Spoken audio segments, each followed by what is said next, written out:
encore mal dormi cette nuit. Il fait de plus en plus froid.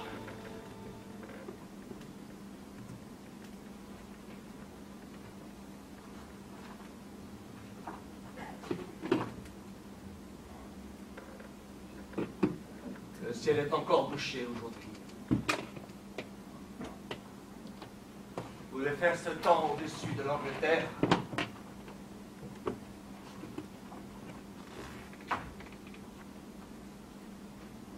Personne dans la cour.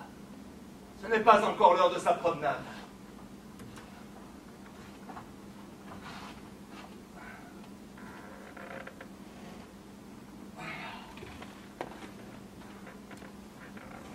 Les sacrées articulations.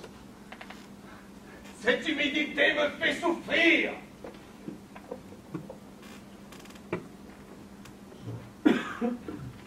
Allez, cessons de nous lamenter.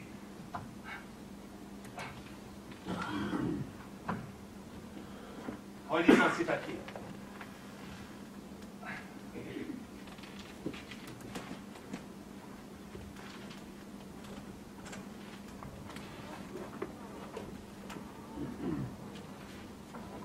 C'est lui.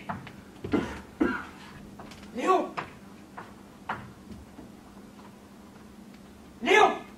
Oui, Édouard, je suis là. La nuit n'a pas été trop dure. Bien sûr que si.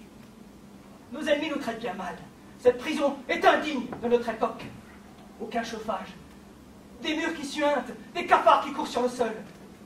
Quelle misère! Que fallait-il attendre de cette prison? Heureusement, les gardiens sont corrects. Les gardiens sont corrects. Je vous trouve bien indulgent, Léon. Mais tous ces gardiens, ces policiers, ces juges, travaillent pour un gouvernement qui nous hait. Ils ont prêté serment à un gouvernement qui a juré notre perte. Ils ont prêté serment à un gouvernement qui s'est vendu à l'occupant. Nous sommes tombés dans l'abîme. Oui, nous sommes tombés dans l'abîme. Édouard, gardons courage. Souvenez-vous de cette nuit du 6 février 1934, où vous représentiez à vous seul la République. Souvenez-vous de tout ce que nous avons accompli ensemble par la suite. Tout cela est si loin, Léon. Allons, Édouard, retrouvez cette pugnacité qui a fait de vous ce taureau du Vaucluse. Que craignent tant vos adversaires? Que craignaient, Léon? Car nos adversaires ont gagné maintenant. Et nous sommes ici, à croupir dans cette prison. Édouard, nous ne sommes pas morts. Courage, mon ami. Rappelez-vous les mots de Victor Hugo. Ceux qui vivent, ce sont ceux qui luttent. Monsieur Daladier, Merci, Léon, de me remonter le moral et de me rappeler mon devoir, à moi qui ne l'ai pas toujours rempli à votre égard. Édouard, c'est du passé. Le courage, oui, il reste le courage. allons, monsieur Daladier, c'est l'heure. J'arrive! Léon, comment sommes-nous arrivés là? À demain, mon ami. À demain.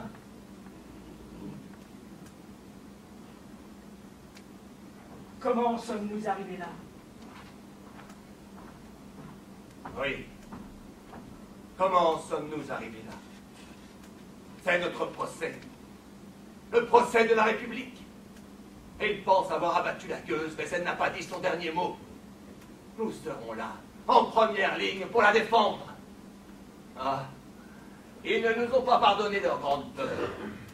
Leur grande peur de juin 1936.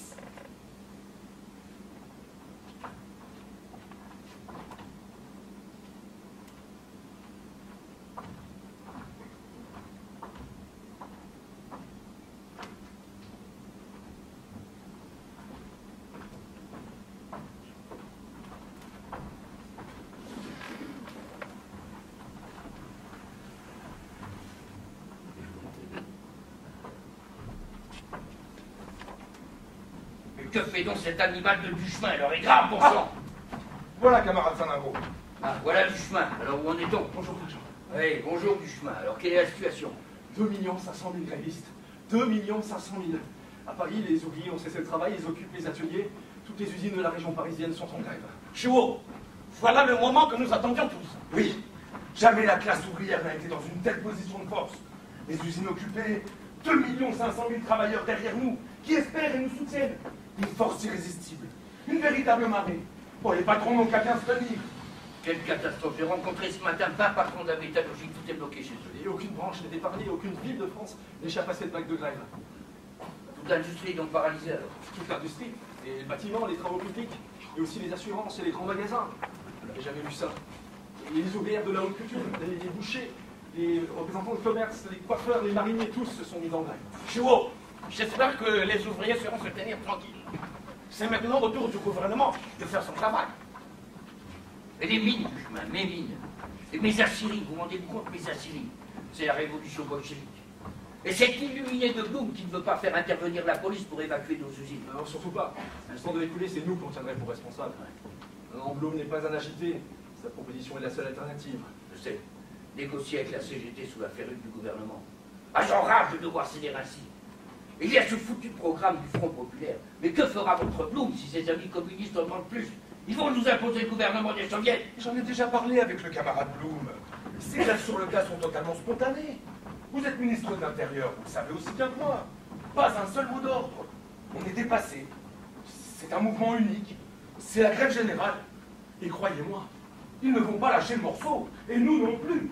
Si on veut éviter de tout perdre, il faut négocier, c'est le seul moyen. Les patrons sont d'accord. Ils vont demander que vous soyez présent en vos qualités de sénateur, de président du consortium des forges et le plus important patron de France. Ah, j'entends la voix de monsieur le président du conseil. Il est temps d'y aller. Eh bien, comme on ne peut pas faire autrement, alors rencontrer ces bolcheviks.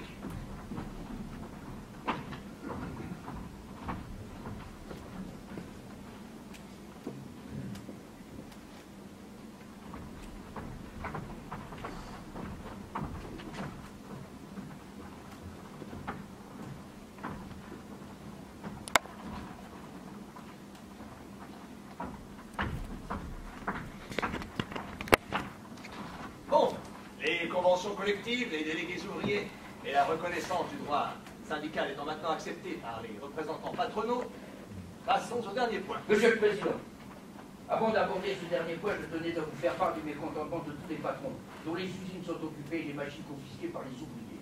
Je vous rappelle qu'il s'agit là d'une atteinte au droit de propriété. Aussi est-il nécessaire, Monsieur Fargeau, de trouver un accord favorable à toutes les parties, ce qui permettra une reprise rapide du travail.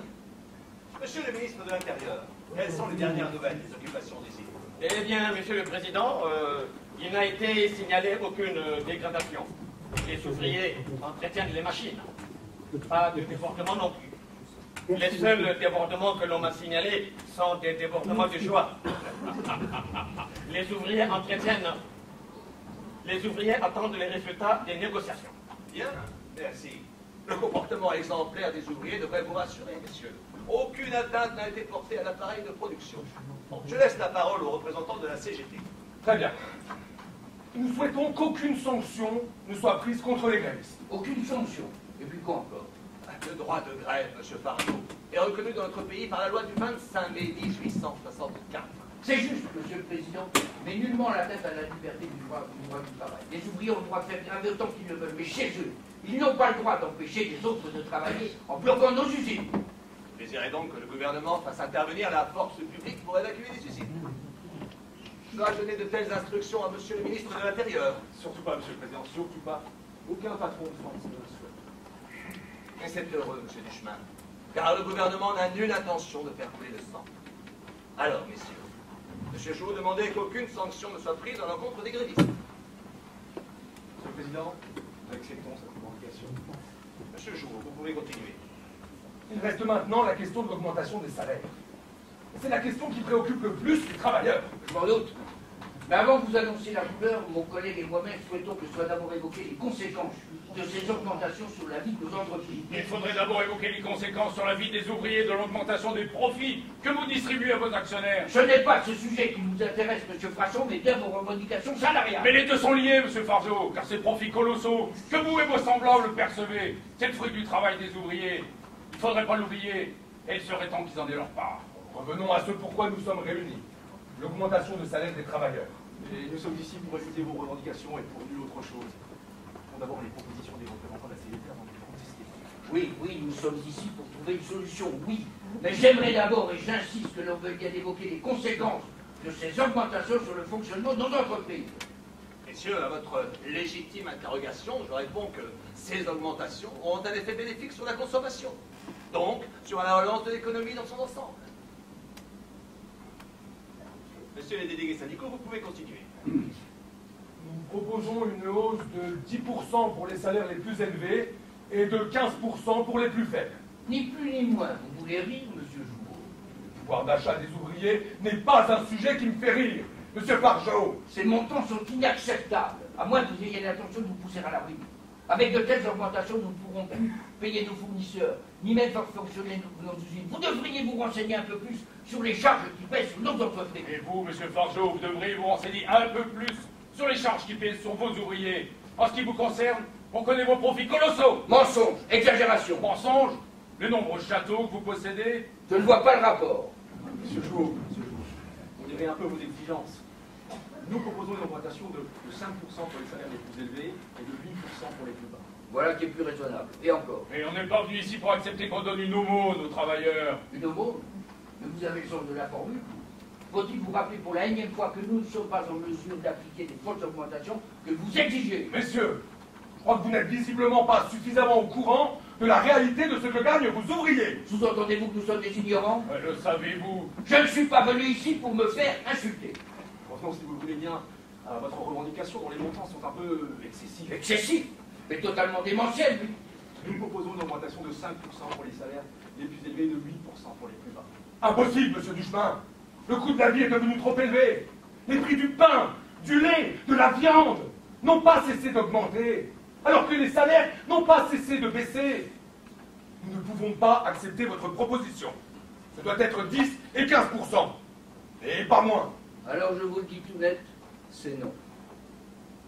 Messieurs, vous devriez prendre en considération ce que vient de dire M. Jouot.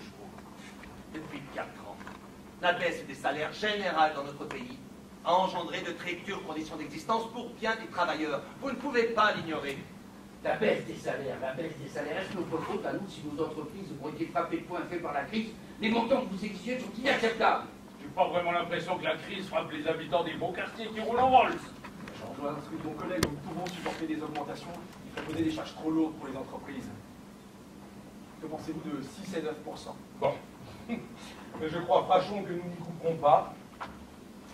Tenez, messieurs, prenez donc connaissance de ces chiffres. Et vous ici, monsieur Fargeau, comme ça vous verrez un peu ce que gagnent vos ouvriers.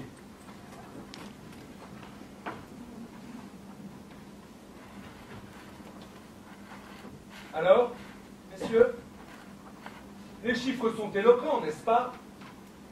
Je ne sais que dire.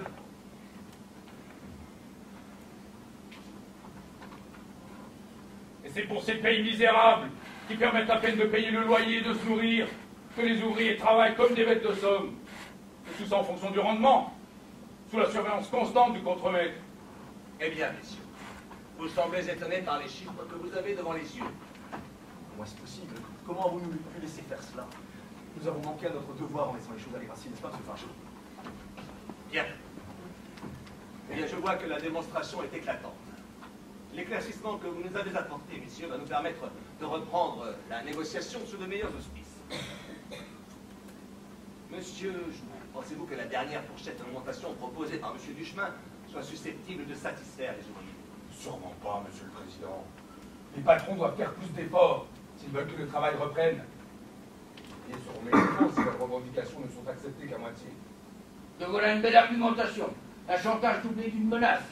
Ne contrôlez-vous donc pas vos ouvriers, monsieur Jouot? Ce ne sont pas mes ouvriers, monsieur Fargeau. Le mouvement actuel est spontané. Et vous le savez bien. Et aujourd'hui, ce ne sont pas les syndicats qu'il faut convaincre, mais toute la masse des ouvriers.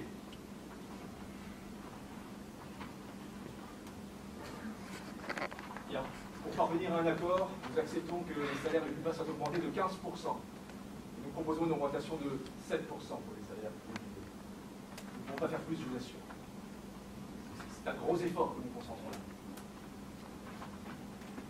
Nous acceptons. Bien, voilà un excellent accord qui va réparer une grande injustice sociale en permettant une distribution plus équitable des profits.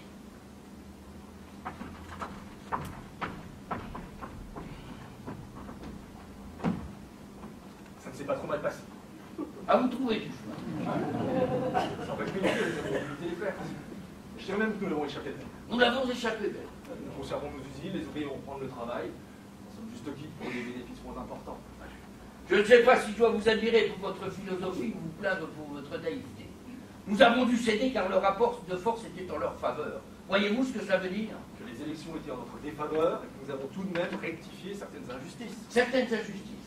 Ah, décidément, vous êtes encore plus naïf que je pensais. Maintenant qu'ils ont obtenu des hausses de salaire, croyez-vous qu'ils vont s'en tenir là? Ils vont vouloir encore plus de liberté, encore plus de pouvoir, encore plus de loisirs. Des soviets, vous dis-je. Vous exagérez. Certes, la discussion a été rude, mais M. Blum a donné tous les signes de la plus grande modération. Je pense vraiment que nous l'avons échappé d'elle. Et je crois d'ailleurs que nos amis vont être satisfaits de cet accord. Les vôtres peut-être, mais les miens j'en doute. Car comme moi, ils n'ont dû céder qu'à la force, voilà tout. Mon ami, vous noircissez trop le tableau.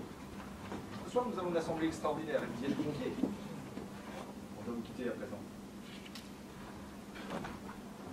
Ah, mon cher Duchemin, si j'étais toi, je commencerais à craindre pour mon avenir.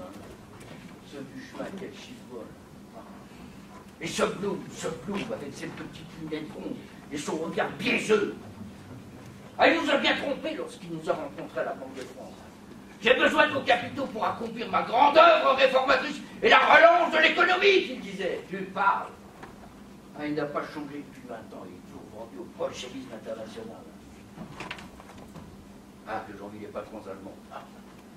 Là-bas, les ouvriers travaillent 16 heures par jour. Pas de grève, pas de syndicat, pas de socialisme, pas de communisme, pas de fainéants. Ceux-là, on les met au travail, et au travail, c'est tout. Blum. Para, triomphe, prends tes airs arrogants. Jouis de ta victoire avec tes amis bolcheviques. Couvre ta feuille de chou de ta propagande socialiste. Enlivre tes partisans de ton idéologie pernicieuse. Mais si vous avez gagné une bataille, Monsieur le Président du Conseil, vous n'avez pas encore gagné la guerre, parce que vous ne savez pas à qui vous avez déclaré la guerre. J'ai entre les mains la moitié de l'industrie française. Et j'en ai mis au pas des gouvernements depuis 30 ans. Alors ça n'est pas un petit maître des requêtes au Conseil d'État qui va me donner des leçons de pouvoir. Patience, mon ami, patience. Cette liesse populaire ne va pas durer. Ouais, peut-être, mais maintenant ils nous tiennent, et ils nous tiennent bien. Sans doute qu'ils nous tiennent. Mais le programme de M. Blum va entraîner tant de dépenses que son gouvernement ne tiendra pas longtemps. Il a trop promis. Croyez-moi, en moins d'un an, c'est la banqueroute. Nous y veillerons. Monsieur Blum, il faut l'abattre, il faut l'écraser définitivement. Patience, mon ami, notre heure viendra. Ah, mon cher Bonner, que je regrette l'échec du 6 février 1934. Les ligues m'ont terriblement déçu. Les ligues, bien sûr. Mais nous avons bien d'autres atouts. Et nous comptons même dans les rangs de nos adversaires de précieux alliés. Édouard, unissons nos forces. Faisons le serment de rester unis tant que l'ennemi commun ne sera pas abattu. Bis unitam fortio. L'union fait la force. Concluons ce pacte, mon ami. Et puis, ils n'ont pas nationalisé le crédit. Blum et ses alliés n'ont pas nationalisé la Banque de France. Notre Banque de France. Ils ont commis là une grave erreur.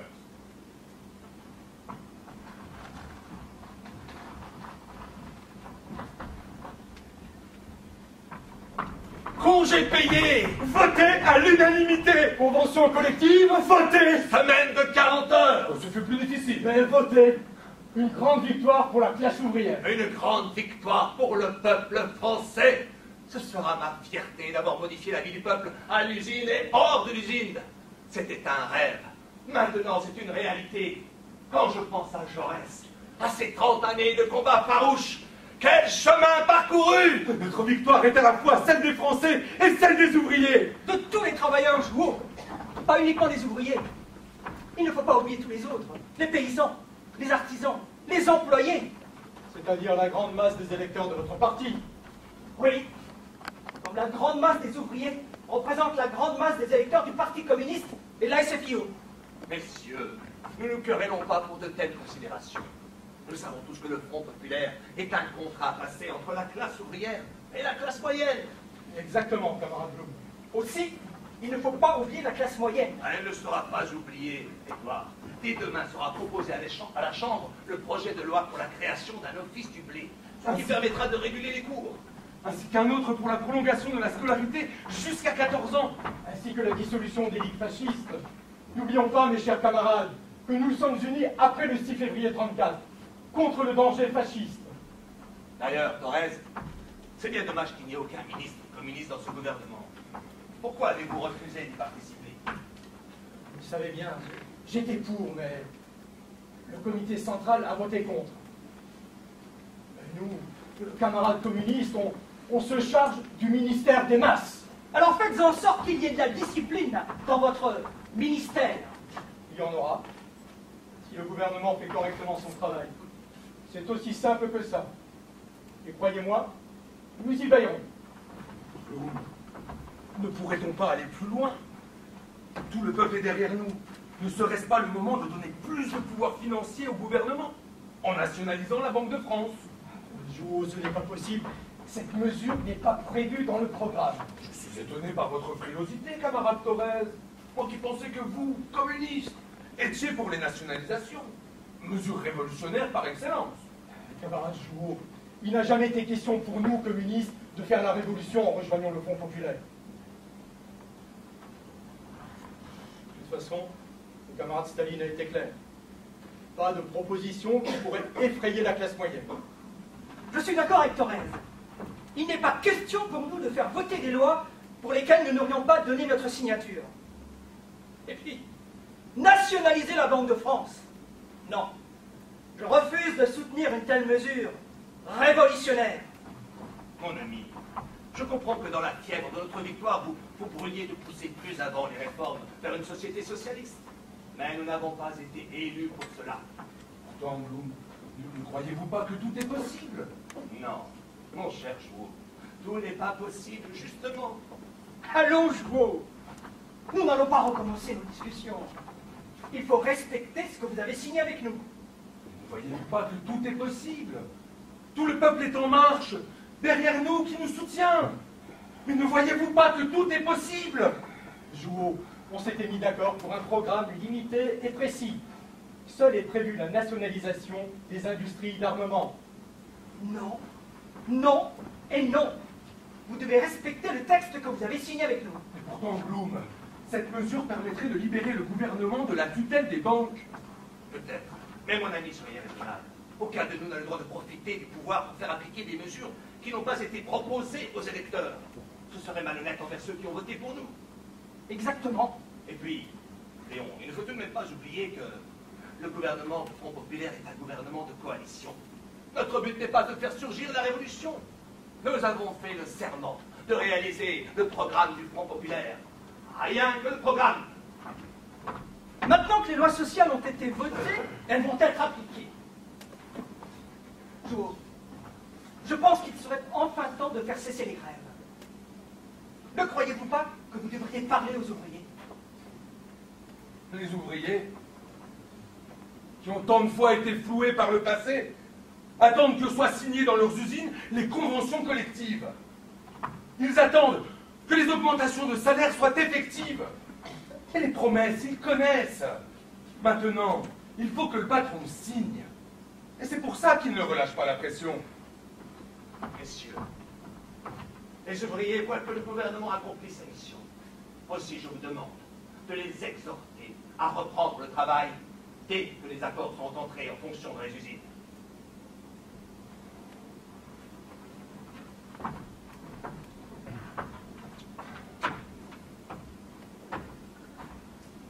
Léon,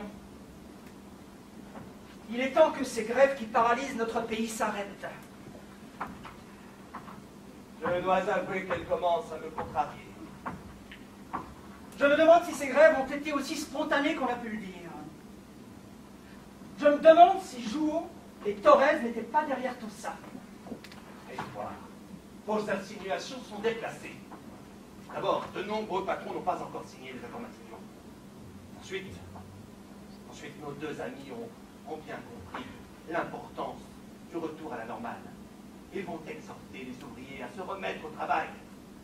À l'ailleurs, Salingro, va nous dire ce qu'il en est de son voyage dans le Nord. Alors, monsieur le ministre de l'Intérieur, quelle nouvelle nous apportez-vous de votre bonne vieille ville de Lille? Eh bien, monsieur le président, j'ai dû intervenir personnellement pour calmer les mineurs en grève, car les patrons des houillères n'avaient pas encore signé les rapports. Je pense que j'ai réussi à les convaincre de le faire. Bien. J'espère que l'exemple de votre intervention va inciter les autres patrons à obtempérer. Car le Sénat s'inquiète de ces grèves qui s'éternisent. Il reste encore 1000 entreprises occupées. 930, monsieur le président. 930. Mais j'ai confiance. Les patrons finiront par plier devant la volonté populaire. C'est pour votre énergie et pour votre passé de militant syndicaliste que je vous ai choisi pour ce poste. Monsieur le président. Oui, Roger. Avez-vous lu le dernier numéro de l'Action française? Cette feuille infâme. Je tâche d'ignorer les ordures qu'elle véhicule. Eh bien, monsieur le président, vous devriez lire le dernier numéro. Il publie un article anonyme m'accusant d'avoir déserté en 1915 et d'avoir été condamné à mort pour désertion. C'est un tissu de mensonges. J'ai été fait prisonnier, c'est vrai. J'ai été jugé, mais acquitté. On ne peut pas laisser passer une telle calomnie. Mon ami, je comprends votre colère, mais croyez-moi, le mieux est de ne pas y répondre. Vous croyez? Mais oui, voyez les feuilles fascistes. Elles ne cessent de m'insulter depuis des années. Pour elles, je suis le maître juif, le produit virulent du ghetto oriental, le détritus humain qui mérite d'être fusillé, mais dans le dos. J'ai toujours pris le parti de ne pas y répondre. Aussi, je vous l'assure, il n'y a qu'une seule chose à faire. Les ignorer et les mépriser. Vous avez raison, monsieur le président. Je ne vais pas m'abaisser à leur répondre. Mais pour faire taire ces calomnies, je souhaiterais qu'on fasse une enquête pour démontrer la fausseté de ces allégations. C'est mon honneur qui est en jeu, et pas seulement ma personne. Soit qu'une commission d'enquête soit diligentée, dont les conclusions seront publiées dans un communiqué officiel.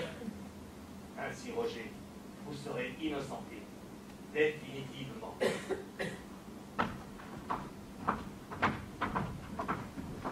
Ma blonde, entends-tu dans la ville siffler les fabriques et les trains? Allons au-devant de la bise, allons au-devant du matin. Debout, ma blonde, chantons au vent. Debout, amis, il va vers le soleil levant notre pays. Alors, Thérèse, tu ne m'as jamais dit quand tu as rencontré Léon? Mais si, voyons. Ah, mais je m'en souviens plus. Je l'ai connu quand j'avais 20 ans. Je militais déjà à l'époque. Et il était marié avec Lise? Oui, sa première femme. Il ne voulait pas la quitter, elle était malade. Alors on s'est éloigné. Léon se saoulait de travail. Il n'avait pas fini qu'à lui. Et puis il y avait Jaurès. Jaurès et Léon, c'est une fascination. Et vous vous êtes revus? Ah oui, en 1911. Je m'en souviens comme si c'était hier. On s'est croisés un soir sur le boulevard. Léon sortait du théâtre, moi d'une réunion de section. C'est à partir de ce moment-là que nous nous sommes aimés. Nous nous fréquentions beaucoup. On s'écrivait souvent aussi. Ah, les lettres de Léon, quelle merveille! Et Lise? Ah, Lise. Lise trouva une de mes lettres. Ce fut douloureux pour elle, mais pour lui aussi. Mais elle a accepté. Lise n'a jamais aimé l'engagement politique de Léon. Elle ne l'a jamais accepté. Tu sais, jusqu'à sa mort, il n'a jamais voulu la quitter, il n'a jamais voulu divorcer. Ça n'a pas dû être facile pour lui. Comme tu as raison, ma petite Simone. Comme il a souffert, tiraillé entre elle et moi, entre sa passion et son sens aigu du devoir conjugal. Par moments, sa culpabilité le mettait au supplice. Cela peut paraître évidemment étrange qu'il ait entretenu cette double liaison. Beaucoup dans son entourage lui ont reproché, même parmi ses amis. Mais je me suis. Il est comme ça. Léon dit parfois que les hommes et les femmes sont naturellement polygames. N'as-tu pas peur du penchant de Léon pour la polygamie? Tu as Simone Bonneton. Non, je n'ai pas peur, car je suis irrésistible. Mais assez parlé de nostalgie. Tiens, voilà René. Et c'est notre Simone. Alors, tu es venue voir ton oncle? Oui, je suis venue voir celui qui est en train de changer la vie des ouvriers. Mais Robert n'est pas avec toi? Ah non, Thérèse ne t'a pas dit. Il a dû partir pour Lyon. Il rentre samedi. Ma chère Simone, j'ai appris que tu avais repris l'enseignement. Depuis 1 an, à cause de ma mauvaise santé, j'ai dû arrêter mon travail de fraiseuse chez Renaud. Moi, j'ai tout de même été surprise d'apprendre que tu arrêtes ta carrière de professeur de philosophie pour t'engager à l'usine. Ça me paraissait important de savoir de quoi je parlais. J'ai voulu connaître la vie réelle des ouvriers. Je suis en admiration devant ce que tu as fait. Ah, nous avons lu ton bel article dans la Révolution prolétarienne sur les grèves. Alors, qu'en avez-vous pensé? Oh, ton texte est formidable. On s'y croirait. Attends. Ah, ça y est, j'ai trouvé la page. J'adore ce passage. Cette grève est en elle-même une joie pure, une joie sans mélange. Il s'agit, après avoir toujours plié, tout subi, tout encaissé en silence pendant des années, d'oser enfin se redresser, se tenir debout, se sentir des hommes pendant quelques jours. J'ai été voir des copains dans une usine où j'ai travaillé il y a quelques mois, et j'ai ressenti cette joie d'entendre au lieu du fracas impitoyable des machines, de la musique, des chants, des rires. Pour la première fois et pour toujours, il flottera autour de ces lourdes machines d'autres souvenirs que le silence, la contrainte, la soumission. Des souvenirs qui mettront un peu de fierté au cœur, un peu de chaleur humaine sur tout ce livre. C'est émouvant. L'évocation de Simone résume bien l'état d'esprit qui règne en France depuis 2 mois. Voyez ce que nous venons de vivre à Paris ces derniers jours. L'exaltation, calme de la foule, pas de cris. On s'aborde dans la rue, on cause avec n'importe qui. Les passants s'arrêtent, prennent part au dialogue. J'ai ressenti moi aussi cette consolation. On assiste à la naissance d'une nouvelle convivialité. On voit partout, dans la rue, les Français confiants qui parlent au français. Sauf dans les beaux quartiers, où lors de chaque défilé, on ferme à clé les portes cochères des immeubles. Oh, je n'avais jamais vécu un pareil 14 juillet. 3 jours durant, on a vu littéralement la joie sombre du pavé parisien. On a senti, au milieu de cette foule immense qui chantait, une intense ferveur populaire. Oui, j'ai adoré la fête américaine du Bourget. Oh, quel succès populaire! Pour une fois qu'on permettait aux ouvriers de voir les avions de frais, c'est normal. Et la pièce d'Anton, qui a été jouée en plein air, aux arènes de Lutèce, devant des milliers de gens enthousiastes. Quel spectacle inoubliable! On a enfin ouvert à tous les portes de la culture. C'est à cette tâche titanesque que s'emploient mes infatigables ministres, Jean Zay et Léo Lagrange.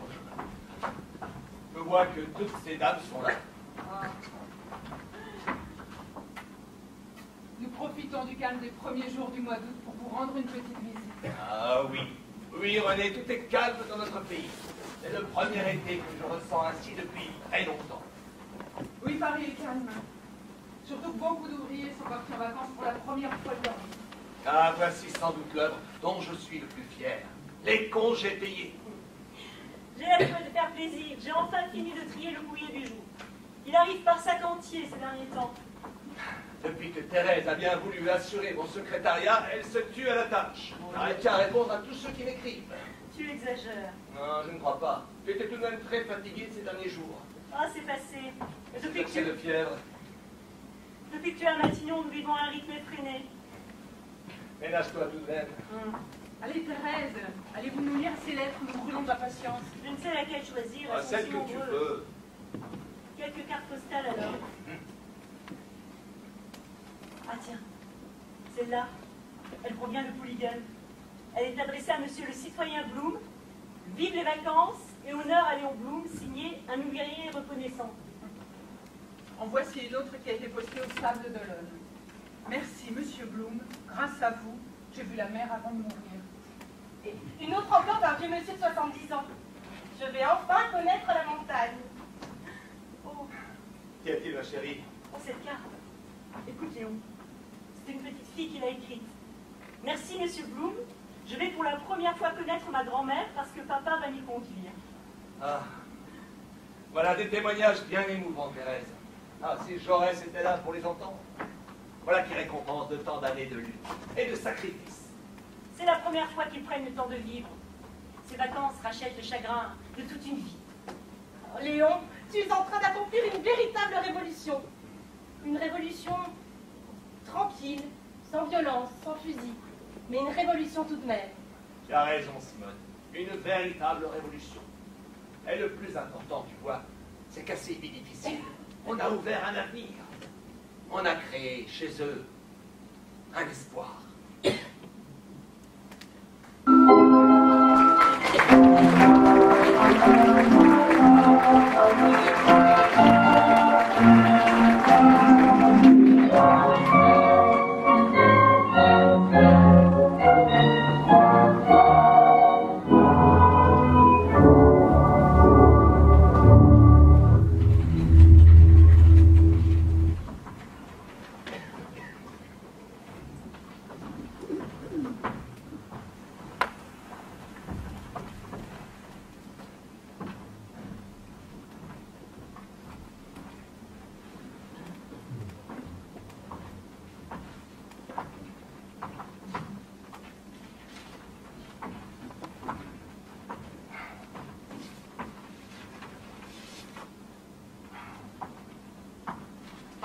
Mon Dieu, que de mauvaises nouvelles. La ville d'Irun est tombée hier au soir aux mains des troupes de Franco. Des milliers d'Espagnols affluent à la frontière pour se réfugier à Hendaye. Les grèves reprennent. À Paris, en province. Les radicaux et les communistes ne se cachent plus pour critiquer le gouvernement. Le dernier emprunt n'a rapporté à la trésorerie que 4 milliards.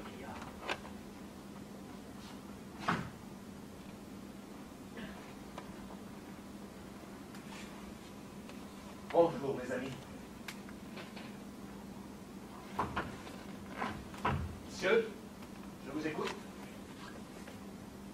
Blum, je crois qu'il est temps de faire voter la seconde phase des réformes. La retraite des vieux travailleurs, l'assurance chômage, et surtout, commencer enfin la réalisation des grands travaux. Depuis ces derniers mois, nous avons amoncelé une œuvre législative sans précédent. Ce qui n'est pas sans conséquence sur le budget, il est nécessaire de souffler un peu. Oui, la fameuse pause. Pour augmenter les recettes, on n'a qu'à faire payer les riches. Il faut taxer le capital. De la démagogie, tout ça. Nous ne pouvons pas appliquer une telle mesure. Au contraire, nous devons encourager le retour en France des capitaux expatriés en leur offrant certaines facilités fiscales. N'est-ce pas trop donné aux capitalistes? Il faudrait plutôt empêcher la fuite des capitaux. Blum, pourquoi refusez-vous d'instaurer le contrôle des chefs?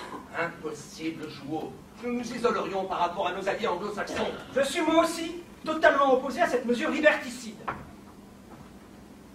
Si le gouvernement ne veut pas faire payer les riches, il peut diminuer le budget de l'armement.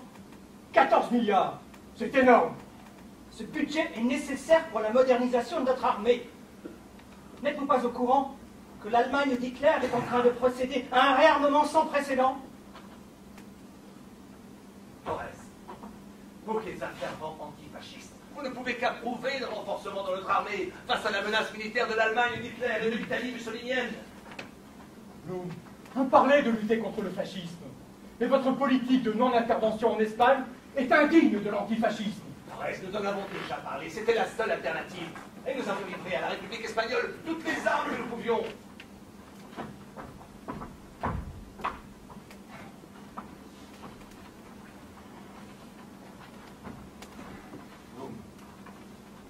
J'aimerais que nous parlions des difficultés actuelles que rencontre la classe ouvrière. Depuis les accords Matignon, la plupart des patrons ont augmenté leurs prix de manière scandaleuse.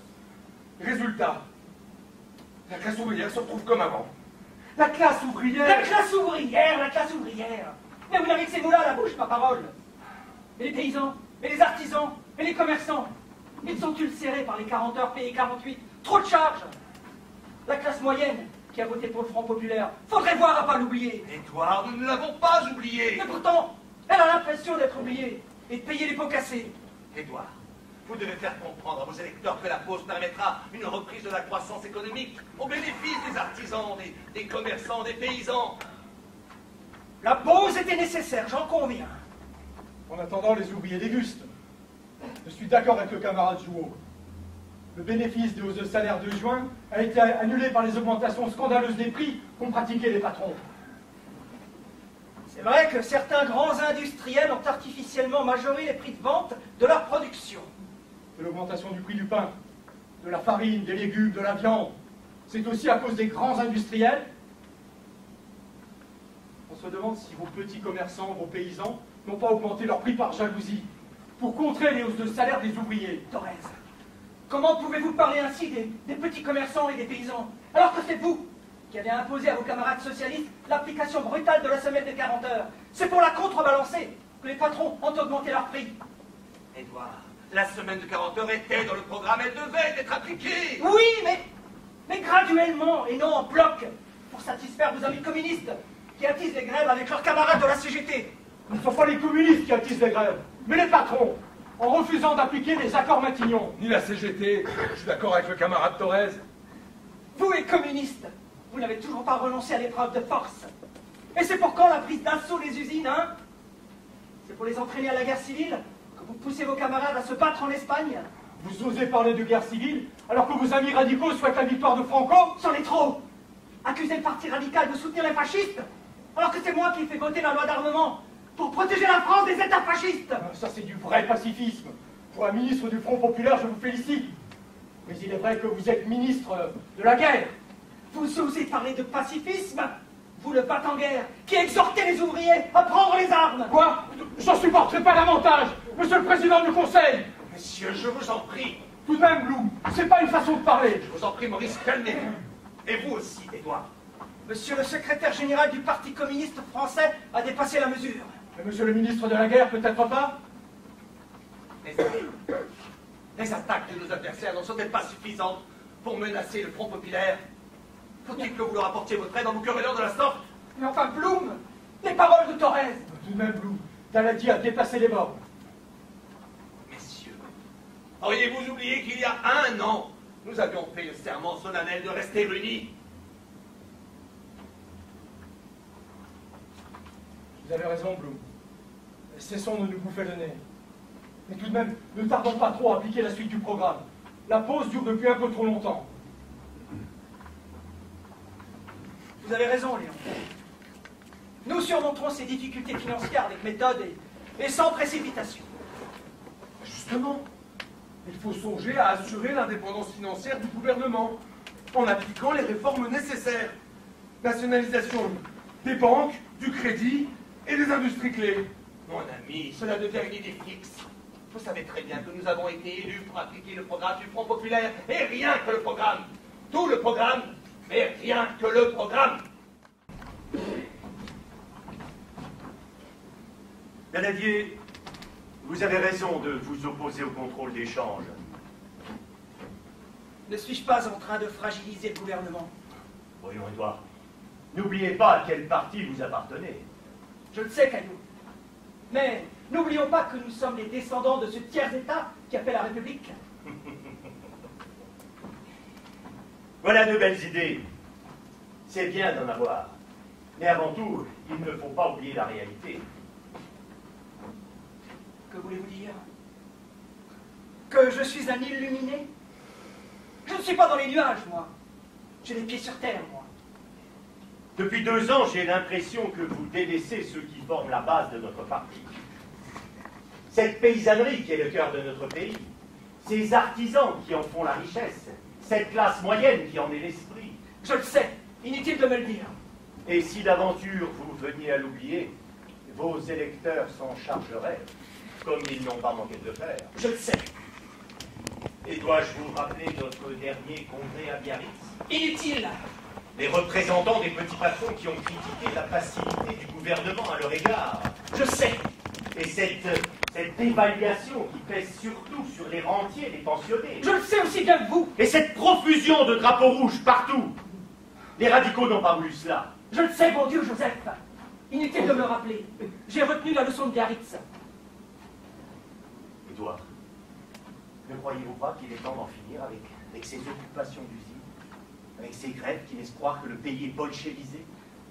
Je condamne, moi aussi, ces occupations d'usines.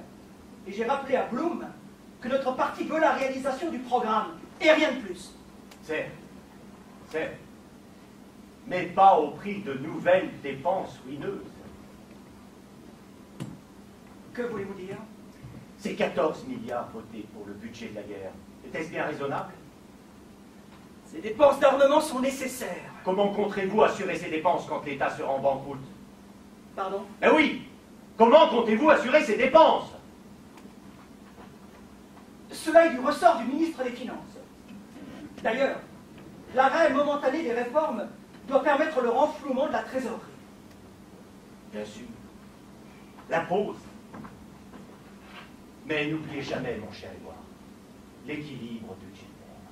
L'équilibre budgétaire. Voilà la clé de tout. L'équilibre budgétaire.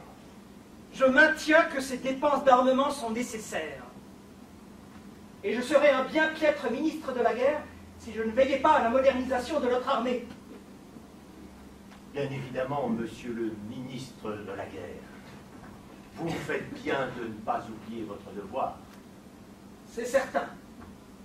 Comme vous feriez bien de ne pas oublier vos électeurs.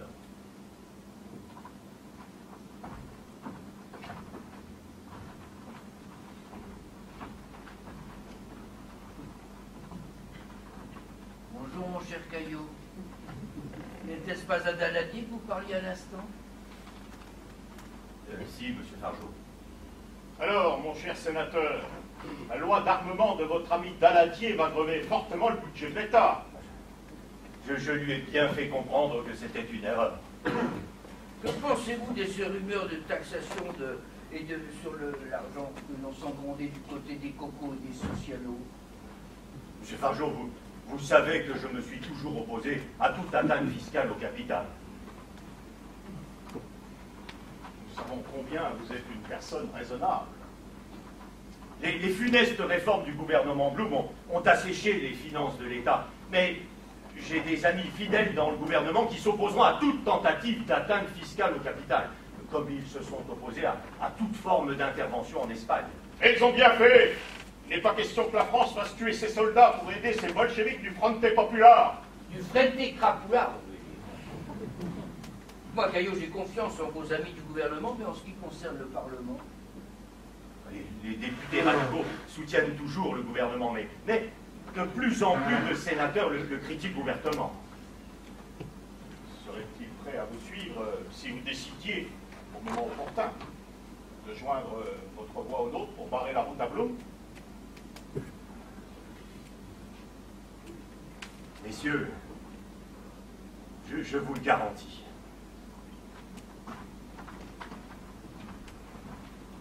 Ah, mon cher Volmer, tous ces radicaux, ces petits bourgeois sont nos meilleurs amis.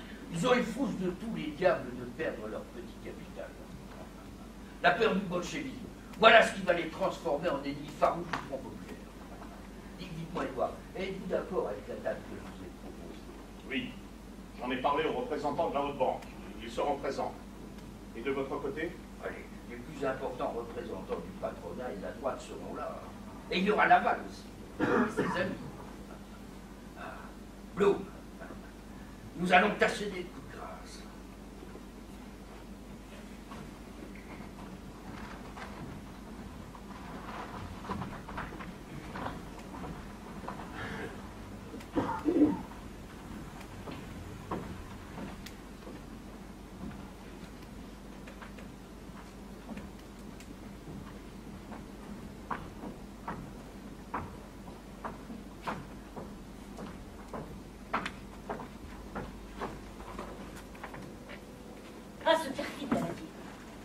Je te l'avais bien dit qu'à la première occasion, il te ferait le coup de Jarnac. Je suis furieuse contre lui. Thérèse, je ne crois pas que tu exagères. Il reste tout de même l'un de mes plus fidèles alliés. Voyons, c'est une véritable trahison. Ce sont des radicaux traîtres. À la première difficulté, ils tournent leur veste, c'est leur sport favori. Et s'acoquinent avec l'infâme réaction. La colère t'égare, Thérèse. Sans les radicaux, il n'y aurait pas de gouvernement de Front populaire. Ce ne sont pas des révolutionnaires, mais de fervents républicains.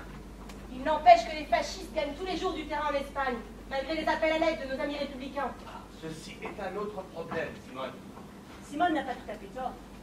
Que faisons-nous pour l'Espagne? Chaque jour, nous recevons des centaines de lettres de réfugiés qui ont fui les combats. Quand mes amis qui s'engagent dans les brigades internationales me demandent « Mais que fait donc ton oncle ?» Je ne sais pas quoi leur répondre. Que puis-je leur dire quand ils réclament des avions et des armes pour l'Espagne? Certains camarades socialistes tiennent également tout à propos. Ils obéissent, Léon, mais ils désapprouvent la passivité du gouvernement. Ils cachent leur honte quand ils croisent des camarades communistes. Mais enfin, est-ce qu'il y a ici, dans ma propre famille, une seule personne qui croit que j'ai changé depuis 3 mois?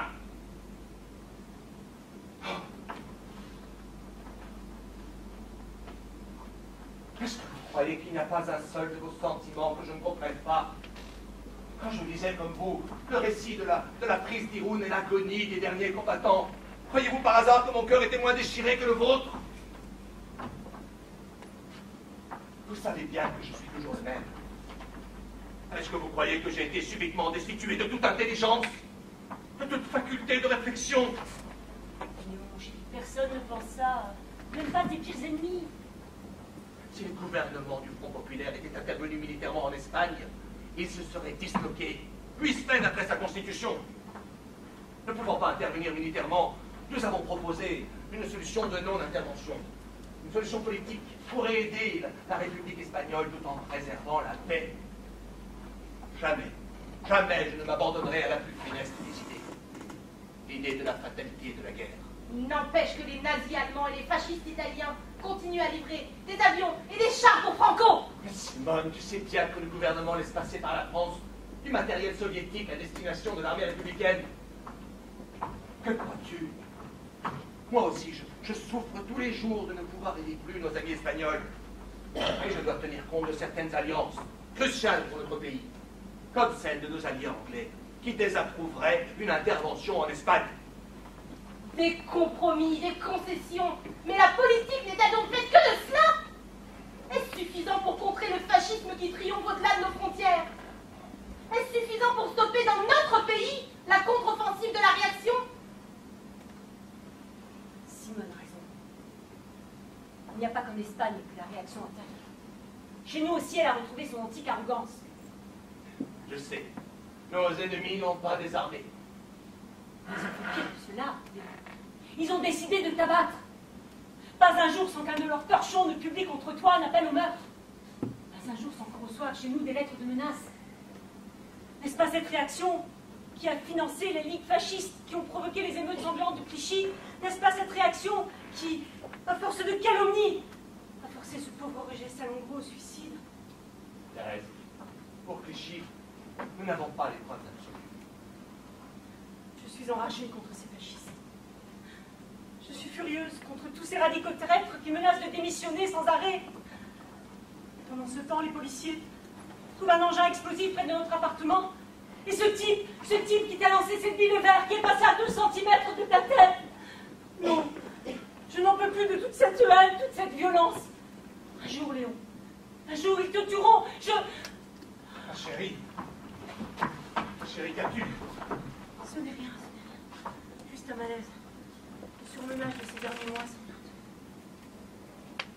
Simone, tu devrais peut-être rentrer chez toi. Thérèse a besoin de se reposer. Tu es sûr? Oui, Léon a raison. Je le sous-vois dimanche. J'ai juste besoin de me reposer. Rentre sans crainte. Je m'occupe de Thérèse. Ma chérie, dois-je appeler le docteur Desmarais? C'est facile. Tu es brûlante de fièvre. Je vais téléphoner à Desmarais. Non, c'est inutile de le déranger si tard. J'ai juste besoin de me reposer. Au moins, promets-moi d'aller le consulter dès demain. Je te le promets. Tout de même, ces accès de fièvre à répétition, cette fatigue continuelle, ces quintes de toux, tout cela n'est pas normal. Tu sais très bien que les médecins n'ont pas. La vérité, Léon, c'est que depuis que tu oses faire, je suis épuisée. Sans arrêt, des réunions, des meetings, des voyages officiels, des soirées, tout ce courrier auquel je dois répondre, tous ces dîners chez nous que je dois organiser, sans parler de mon travail de militante. Léon, j'ai une vie de dingue. Je sais, ma Thérèse, que ferais-je sans toi? Tu sais, je me demande si je ne devrais pas démissionner. Tout cela est trop fatigant pour toi. Que dis-tu, Léon? Oui, peut-être devrais-je démissionner. raconte pas de bêtises. Vous aviez raison ce soir de me tenir un tel langage. Je vois bien que le beau rêve du Front populaire est en train de s'évanouir. La discorde s'est installée dans nos rangs. Cesse de te tourmenter. Comment le pourrais-je? Les forces de la réaction n'ont pas capitulé. Elles m'attaquent avec plus de violence que jamais. Et pourtant, nous avions tout fait pour nous attirer la confiance du grand capital. Était-ce vraiment à nous de le faire? Et le pire, Thérèse, c'est que le sang des ouvriers a coulé lors des dramatiques émeutes de Clichy. Tu te rends compte? Sous ma législature, le sang ouvrier a coulé. Je ne suis plus digne de représenter le prolétariat. Oui, je devrais démissionner. Léon, tu ne dois pas te décourager. Tu dois rester aux commandes du navire. Pense à Jaurès. Il ne se serait pas découragé, lui. Jaurès. Que répondre à un tel argument? Il faut te reposer, ma chérie. Tu es si fatiguée. Pas trop vite.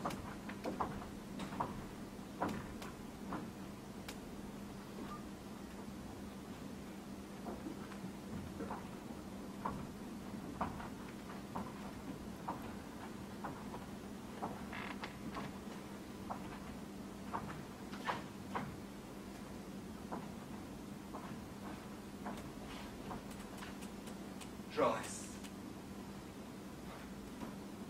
que feriez-vous à ma place? Ah,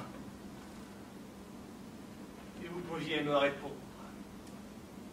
J'aurais tant besoin de vos conseils. Je me sens si seul.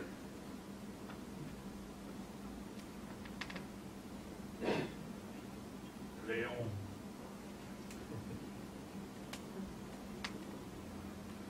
Yes. Léon. Jean, est-ce bien vous? Léon. Oui, Jean. Gardez confiance. Et que dois-je faire? Continuez. Continuer? Que dois-je continuer? Léon. Souviens-toi. Souvenir? Mais de quoi? Dites-moi, Jean! Souviens-toi. De moi.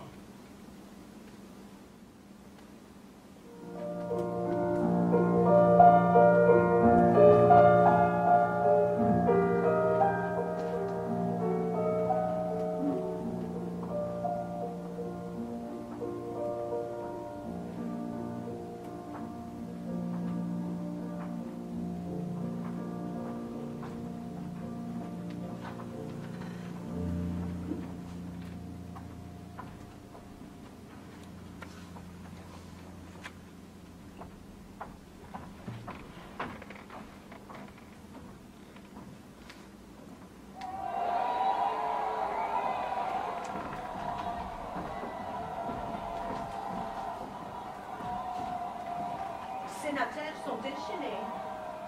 Mais quel tumulte! On se croirait dans une arène. Une arène? Vous avez trouvé le mot juste? En défendant son dernier projet de loi, le président du Conseil ressemble à un gladiateur qui combat pour sa vie face à une foule hostile.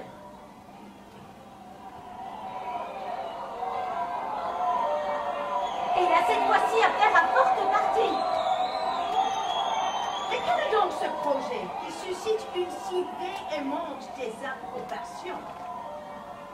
Ma chère collègue, tomberiez-vous de la Lune? Dans les rédactions d'Amérique, ignore-t-on à ce point la situation dans laquelle se trouve le gouvernement du Front populaire?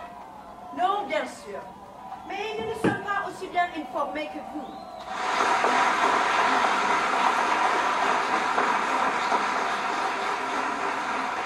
Il existe encore des partisans à Léon Blum.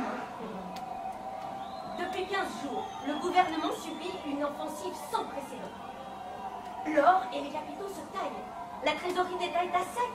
Et le dernier emprunt n'a rapporté que quick. À la bourse, c'est la panique. On achète à tour de bras des dollars, des francs suisses, des livres sterling. Bref, Le franc se casse la gueule, ma chère.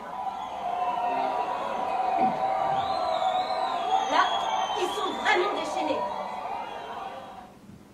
Tiens, un ange passe. Bref, c'est la panique. Et pour le gouvernement, c'est l'asphyxie. Mais, Monsieur Bloom, ne peut-il rien contre cela? Ah, que si. Notre cher président du Conseil a enfin osé présenter un projet de loi combatif. Demande de plein pouvoir pour utiliser le décret-loi afin de prendre des mesures financières radicales. On connaît le détail de ces mesures. Je sais en tout cas que notre Léon a proposé le contrôle d'échange et des mouvements de capitaux. Ah, ça va être le vote. Est-ce qu'il y a une chance que ce projet de loi soit adopté? Bon, on ne le donne même pas à 20 contre 1. Mais le président du Conseil a toujours la majorité. À l'Assemblée nationale, oui. Le projet de loi est passé. Bon, avec les cocos qui se sont fait tirer l'oreille et les radicaux qui ont voté du bout des lèvres. Mais au Sénat, la contre-offensive bat son plein et toute la droite fait front. Et le père Caillot, derrière son monocle, il a réussi à se mettre dans la poche plus de la moitié des sénateurs radicaux. Alors, ah, nous allons savoir.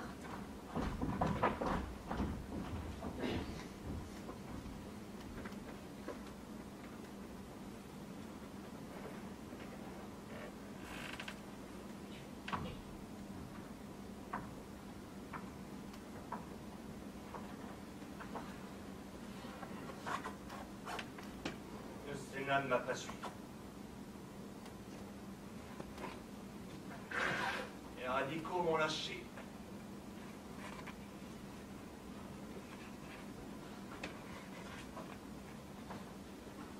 C'est fini.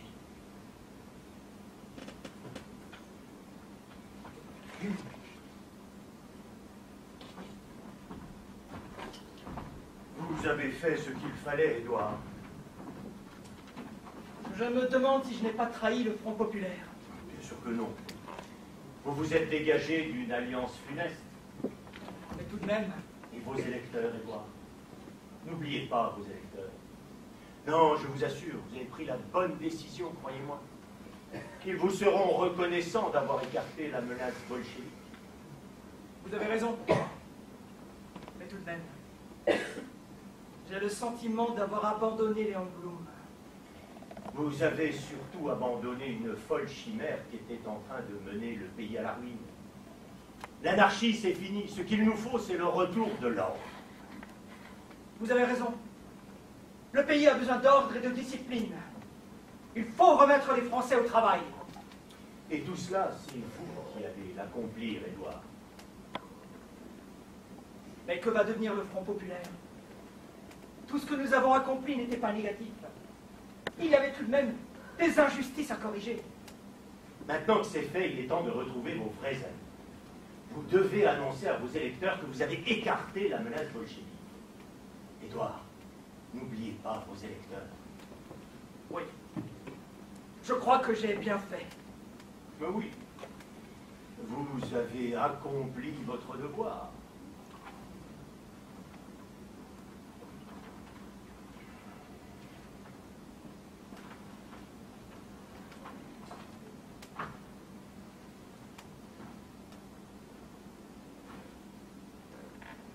Léon.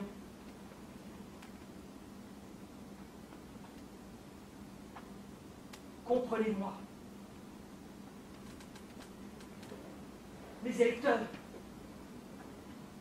Il le fallait.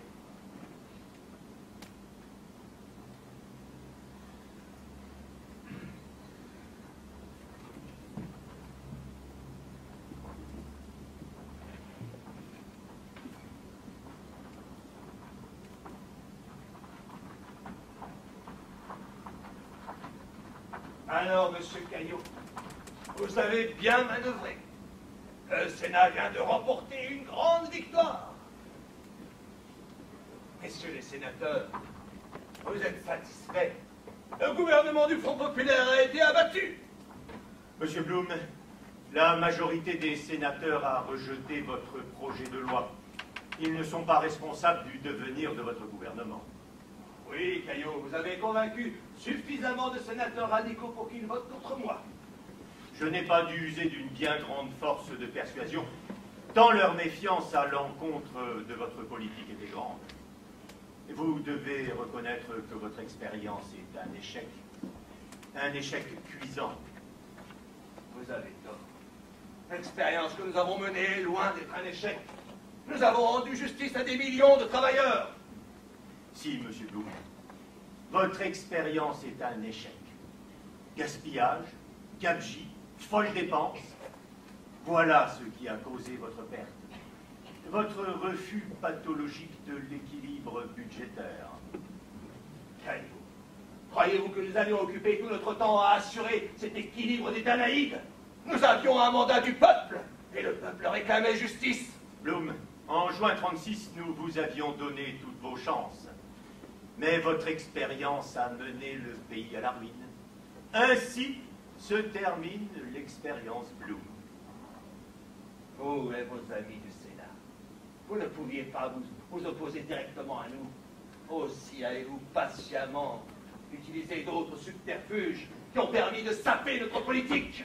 Monsieur Blum, mesurez vos paroles. Comment pouvez-vous proférer de telles accusations? Depuis plus de 50 ans, chaque fois qu'un gouvernement a voulu apporter des réformes de progrès social, le Sénat s'y est systématiquement opposé. Vous, Sénat, vous vous arrogez le droit de faire la politique de notre pays contre la volonté du peuple. Blum, prenez garde à ce que vous dites. Vous vous adressez à 3 représentants élus du peuple. 3 représentants élus du peuple? Vous plaisantez, je suppose. Représentant du peuple, monsieur le baron de Volmer, membre d'une famille de banquiers internationaux, propriétaire de banques d'affaires, de compagnies de chemin de fer, de sociétés pétrolières, d'assurances, de mines d'or, de cuivre, de compagnies métallurgiques, etc., etc.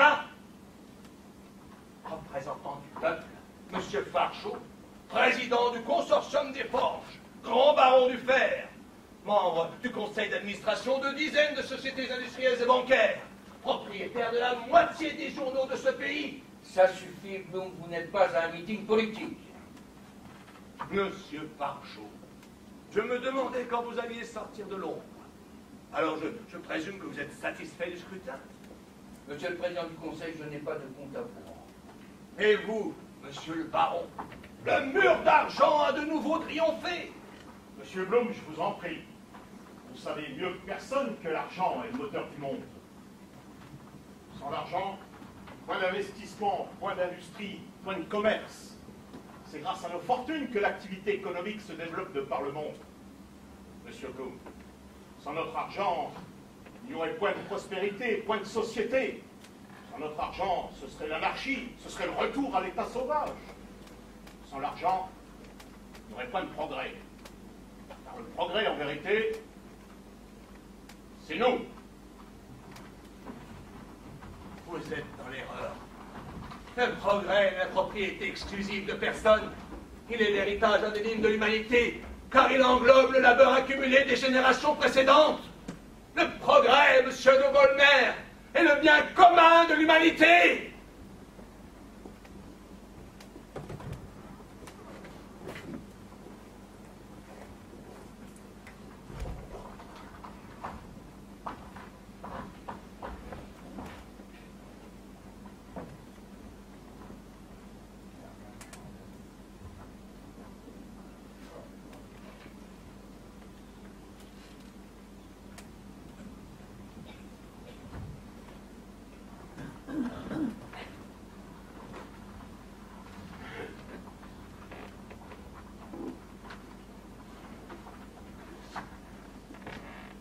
Demain, le gouvernement se réunira pour la dernière fois.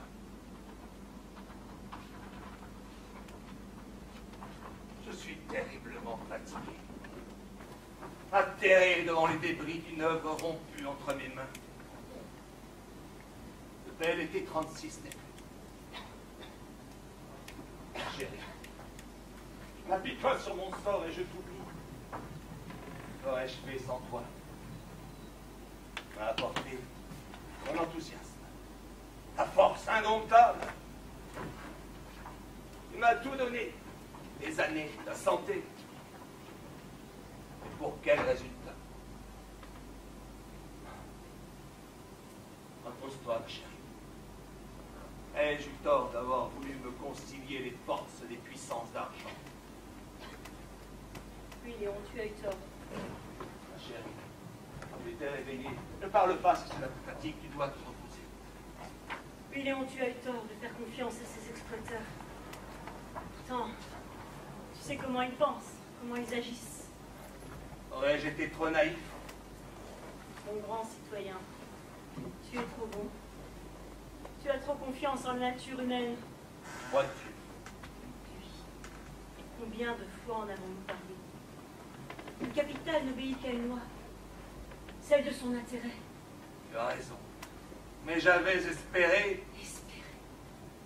Mais espérer quoi? Espérer éveiller en eux de la commisération pour les misères ouvrières. Allumer dans leur âme la flamme du patriotisme. Oh chérie, s'ils ont capitulé en juin 36, c'est uniquement parce que le rapport de force leur était défavorable. Tu avais raison. Tu me disais que les grévistes étaient mes meilleurs alliés. Alors que moi, je ne cessais de les fustiger. Des millions d'ouvriers impatients. Oui, je sais. Que me conseilles-tu? Ouvrir par la révolution la voie aux socialistes? C'est impossible. Le temps n'est pas mûr pour cela. Tu es bien d'accord avec moi, n'est-ce pas? Ce n'est pas encore le moment du grand soir. Tout est fini, Thérèse. Les forces de la réaction m'ont abattu. Pauvre chérie, je ne fais que m'apitoyer sur mon sort. Pendant que tu es là qui souffre devant moi, tremblante, fiévreuse. Tu sais... Oui, je sais. Je sais ce que tu vas me dire. Vraiment? Oui, je te connais. Comme si je t'avais fait. Tu vas me dire... Thérèse, il faut que tu retournes à l'hôpital. Mais je n'en peux plus, Léon. Je ne retournerai plus à l'hôpital. Mais à l'hôpital, tu seras mieux soigné. Je t'en prie, Thérèse. Si tu ne démissionnes pas, j'y vais. Sinon... Ça n'a rien à voir. Il faut te soigner. Pour le reste... Pour le reste? Que veux-tu dire, Léon? Parle! Dis-moi le fond de ta pensée. Le reste, mais tu sais bien, Thérèse. Les grèves qui ont repris. L'or qui file à l'étranger, la trésorerie à sec. Notre parti qui n'accepte pas la cause. La CGT qui me critique ouvertement. Que faites-vous de votre défense admirable lors de votre procès? Que faites-vous de tout ce que vous accomplissez du fond de votre geôle? Ne vous alarmez pas, Daniel. C'est ma belle-fille Renée, qui depuis mon incarcération me rend visite quotidiennement. Je vous présente Daniel Meyer, qui coordonne le comité d'action socialiste clandestin. J'espère que vous n'avez pas eu trop froid cette nuit et que vous avez bien dormi. Oh, Léon, c'est plutôt à moi de vous demander cela. Cette cellule est une véritable glacière. Je commencerai à me plaindre du froid quand l'encre commencera à geler. Et quand cela arrivera, je porterai plainte pour obstruction à la défense.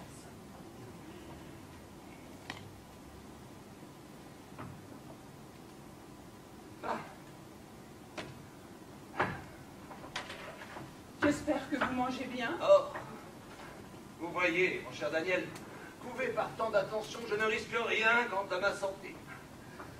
René a à mon égard plus de sollicitude qu'une mère. Oui, j'ai fini l'intégralité des mets de choix que vous propose mon hôtel 3 étoiles. Voyons, qu'ai-je mangé à mon dîner hier soir? Ah oui, gratin de queue d'écrevisse en entrée, suivi par une poularde de Brest au morir, le tout arrosé d'un excellent chevalier Montrachet 1936. La meilleure année, faut-il le préciser. Parler de poulard de Bresse en ces temps de restriction. Voilà bien votre sens de l'humour, Léon. Bon, mes enfants, mettons-nous au travail.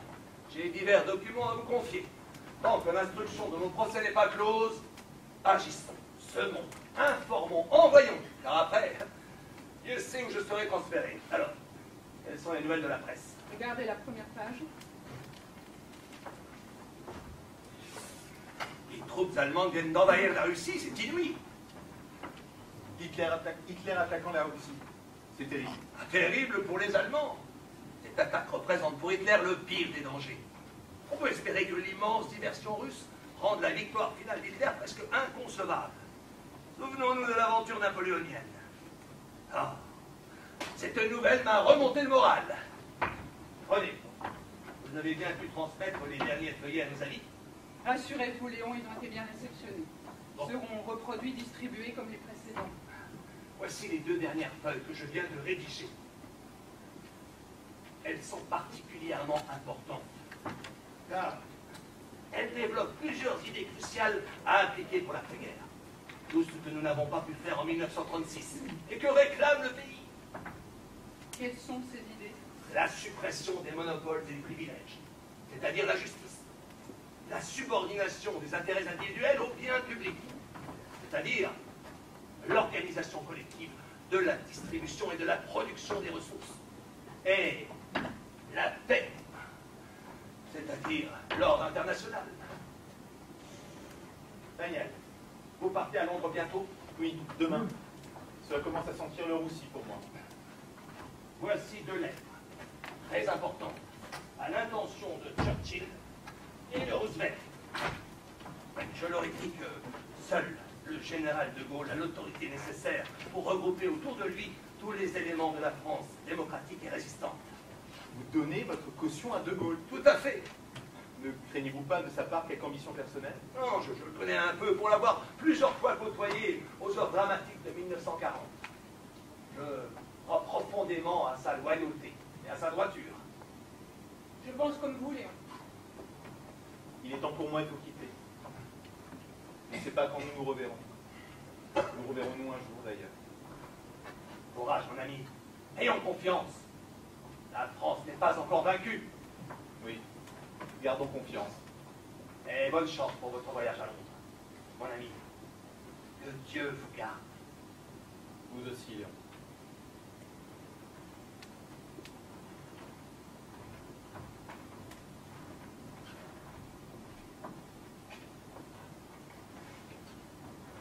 Vous pleurez, René? Pardonnez-moi, Léon.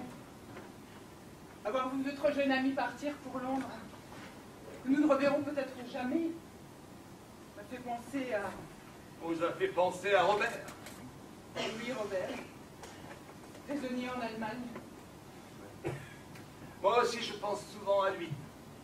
Mais je connais sa rectitude d'esprit et sa fermeté d'âme. Je sais qu'il surmontera cette épreuve. Mais enfin, tout de même, vous avez raison. Moi, enfermé ici à Bourrassol, mon frère René interné à Drancy et Robert prisonnier en Allemagne. Ça fait beaucoup de prisonniers pour une seule famille. Vous sourire, René. J'aime vous voir sourire ainsi. Dire que c'est vous qui me remontez le moral, du fond de votre geôle. Ah, l'humour, ma chère Renée, est bien souvent notre meilleur soutien dans le malheur. Bon. Avant que vous ne partiez, voyons ce qu'il nous reste à faire. Je vous ai bien remis les dernières feuilles, mais je crois que nous n'avions pas fini de dépouiller la presse. La presse collaborationniste, unanime, se déchaîne contre vos dernières interventions au tribunal. Regardez. Oh, mes ennemis personnels s'agitent, paniquent, et cela me ravit. Avez-vous lu cela, René? Ça ne manque pas de sel. Il paraîtrait que j'instille aux oreilles de ces pauvres magistrats le poison parfumé de la dialectique. Moi, le rhéteur de toujours, le subtil explicateur de la Bible, le talmudiste fuyant, déconcertant, insaisissable.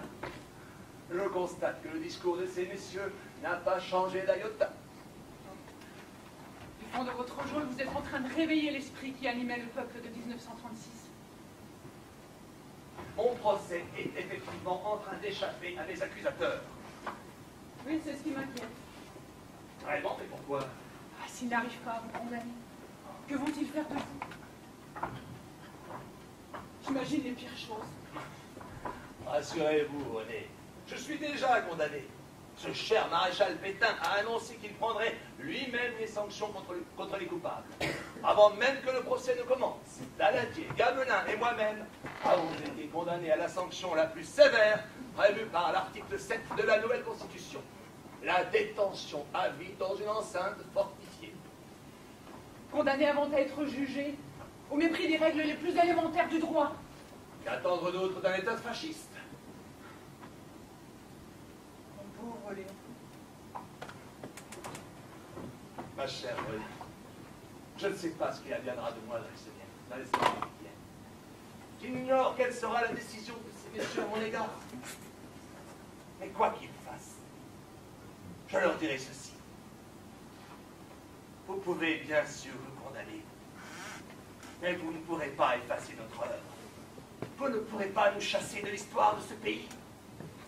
Nous avons, dans un temps bien périlleux, personnifié et vivifié la tradition authentique de ce pays, qui est la tradition républicaine et démocratique. Nous ne sommes pas quelque excroissance monstrueuse dans l'histoire de ce pays parce que nous avons été un gouvernement populaire. Non, au contraire. Nous sommes dans la tradition de ce pays depuis la Révolution française. Voilà ce que vous ne nous avez pas pardonné. Vous ne nous avez pas pardonné d'avoir apporté un espoir au peuple, d'avoir remis en cause un instant votre intolérable prédominance, celle des puissants, des possédants. Vous auriez voulu que nous trahissions la volonté exprimée par le peuple d'accéder, au moins un petit peu, à ce bonheur qui lui était refusé. Par une ironie bien cruelle, cette fidélité est devenue une trahison à vos yeux. Et je leur dirai... Et vous leur direz? Et je leur dirai, cette fidélité n'est pas épuisée. Elle dure encore. Elle vit là, dans le cœur de chacun de nos compatriotes. Et même si vous avez bien du mal à le réaliser, sachez que la France en recueillera un jour les bienfaits. Un jour, oui. Dans l'avenir. Dans cet avenir où nous plaçons notre espérance.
des applaudissements toute l'équipe de Marc Sandier qui nous accueille ici et qui fait un travail extraordinaire voilà, pour que tout cela puisse avoir lieu dans les meilleures conditions possibles.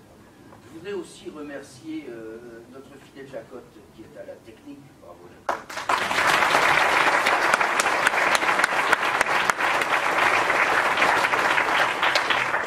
Remercier également Marie qui est à la soufflerie.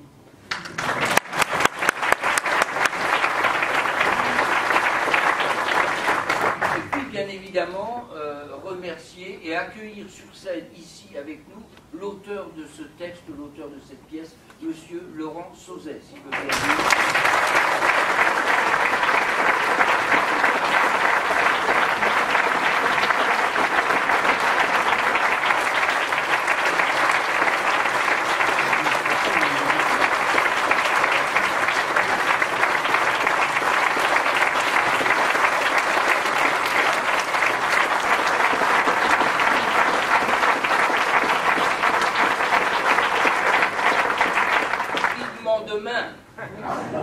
Demain, nous jouons Gueulard à Nilvange. Et si vous aimez la chimère, nous serons le 30 à Gandrange pour La Vérité, pour ceux qui n'ont pas vu. Et les autres, soyez les bons. Voilà. Merci. Merci.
Thank you.